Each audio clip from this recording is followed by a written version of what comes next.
off that has been. Back to work though. You have to excuse me, by the way. You've got to joys of decorating. You can see that paint. There's also some there as well. Yeah, I should really change my t-shirt, shouldn't I? Hey, fuck it. Who gives a shit? Yeah, like I said, we're going to be staying here, so a lot of work needs doing. Yeah. Some bastard painting those fucking ceilings again. Horrible. Absolutely horrible. So, let's move on to WTF.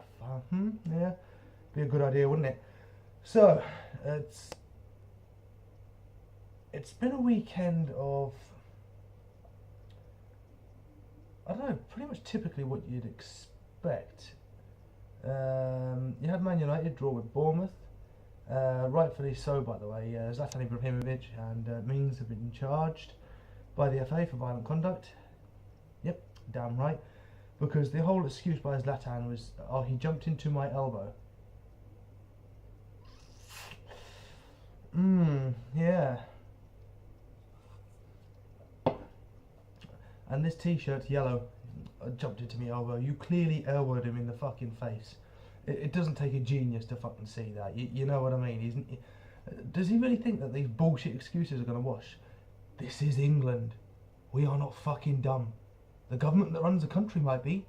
Football fans aren't. Yeah, so more than likely 3-game and a 4-game ban for Zlatan, and then for Mings for the 4. Yeah, besides that, Chelsea winning last night, 3-1 I believe it was. Then Sunderland losing 2-0 to Manchester City, and this is going to be the final game I'm going to mention here, because what more is needed to please most Sunderland fans? I have to bring this point up because this is the thing that really tarnished this game. Not the fact that Sunderland actually lost 2-0, not by any stretch of the imagination, because Sunderland actually played pretty damn well. So much so that the first goal by City was actually quite fucking fluky, because it took a deflection off one of our defenders. Had it not taken that deflection, it would never have gone, you know, even with Aguero running in, it wouldn't have gone to Aguero. It would have been cleared. And, you know, I don't know what more you have to do, because if that didn't go in, then the best chance of the half would have actually been for Sunderland. Jermaine Defoe rattling the post, Barini coming in. Body shape's all wrong, headers it fucking miles wide, but that's because his body shape was all wrong. He wasn't expecting it. You know, and the pace that it came off the post was unfucking real.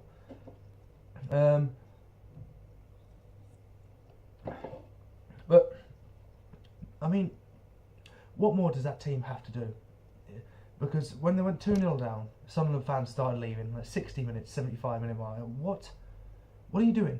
You pay good money, okay? Now, I know I've said in the past, you know, if the team aren't actually bothering to perform, then why bother spending your money? And I mean, I think that's a fair assessment to make, isn't it? You know, can anyone actually fault me for that? No, you can't. And I mean, yes, there is one game I did walk out of. That was last season, the Norwich game, because that was diabolical. They weren't playing like a team. It took them God knows how long to get a shot on target, and they were 3-0 down. And I wasn't going to subject my son to watching that crap. You know, pay good money to go and see your team play. When they don't play, fuck off, you know? But this game was different because they were playing like a team. They were doing a really good job of containing City, even at 0-0, 1-0 and 2-0 down. They were doing a fantastic job of containing Man City. Near the end of the game, obviously the legs started going. It's understandable. You know, if they're doing most of the running about after the ball, it's got to happen. But what do they expect them all to play like fucking Messi and Ronaldo? And yes, in a way, this is me attacking Sunderland fans here as well. Being a Sunderland fan myself, it's a joke to see why they're walking out. The team probably played out of about 3 or 4 games, that was probably one of their best ones. Out of a total of a good 4 games that they played decently well this season, you know? I just don't know, what more do they expect? Do they expect Barcelona and Real Madrid style play? It's not going to happen. It really isn't. And I've seen videos on YouTube, oh yeah, Sunderland are getting relegated now, that's it. fuck's sake, stop jumping the gun, you fucking idiots. Honest to God. Number one, we are not getting relegated just yet. There's still a high possibility, I'll admit that. Right? Number two, we're playing Manchester City. What the fuck do you expect? Do you expect us to play them off the fucking park? They have got a squad that is at least 3, 4, maybe even 5 times the value of the squad we have. There's a bit of common sense for you, you know? And number three, just because we lost to City doesn't mean we're relegated. Now, granted, if we drop points in the next 4 crucial games, yeah, I'll have to sit back and I'll have to probably admit we will be going down. Be a bit of a bitter pill to swallow, but rebuild, get rid of the debt, and work our way back up again. That's going to be the best way, because there's been too many managers, made too many bad decisions in the past, and that's why the club is where they are now. It's as simple as that. That's why we're down bottom of the table, and you can't argue with that. It's a fact, you know.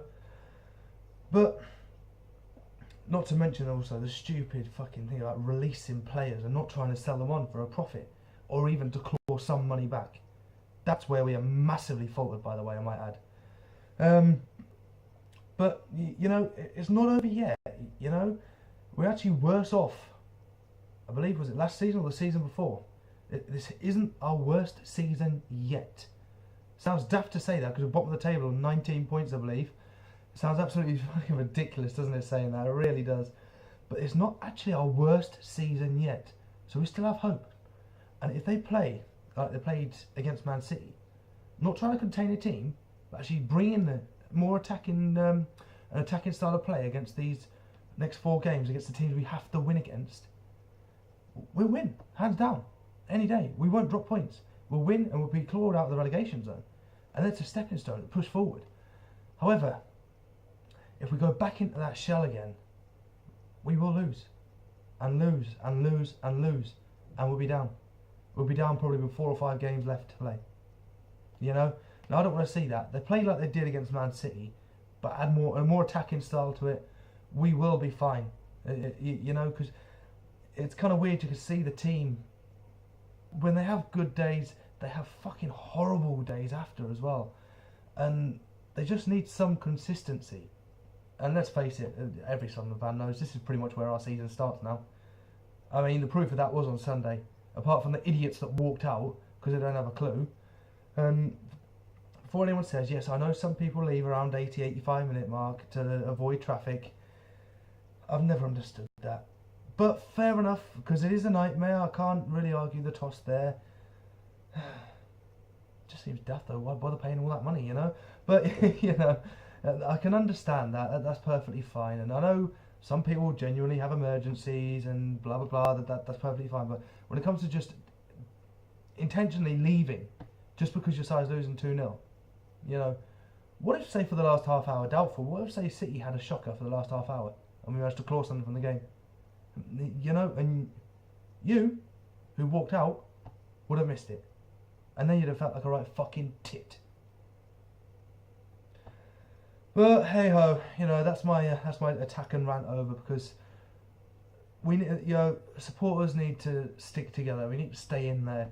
You know, I mean, granted, if they were losing 6, 7, 8-0, I couldn't blame them. I wouldn't blame them, you know, because there's no point sitting there feeling humiliated, and you can't blame them. But the team at least deserved an applause at the end of that game. That's for damn sure, because they really put in a fucking tough shift. And if they keep that going, I really dread. I actually have pity on the next 4 teams that we're due to play. I have pity on them, because some of them play like they played against Man City, with more of an attacking style. Fuck me, we're going to wreck them. That's me being bold, but honest. Okay, so guys, hopefully a bit of a live stream tomorrow afternoon. Fingers crossed. Then live stream again on Sunday. I'm off to go and cut my hair, have a shave. Not all the way, just a trim, because I'm a fucking bush at the minute. But yeah. So let me know what you thought of the weekend's games. Leave your comments below. Subscribe to the channel. And I'll see you tomorrow afternoon for a live stream. I'll keep you posted on Facebook and Twitter though, just in case things change. Things always fucking change, I'm telling you. Can never win. Can never bloody win. Neither can Sunderland at this rate, but positives, hopefully.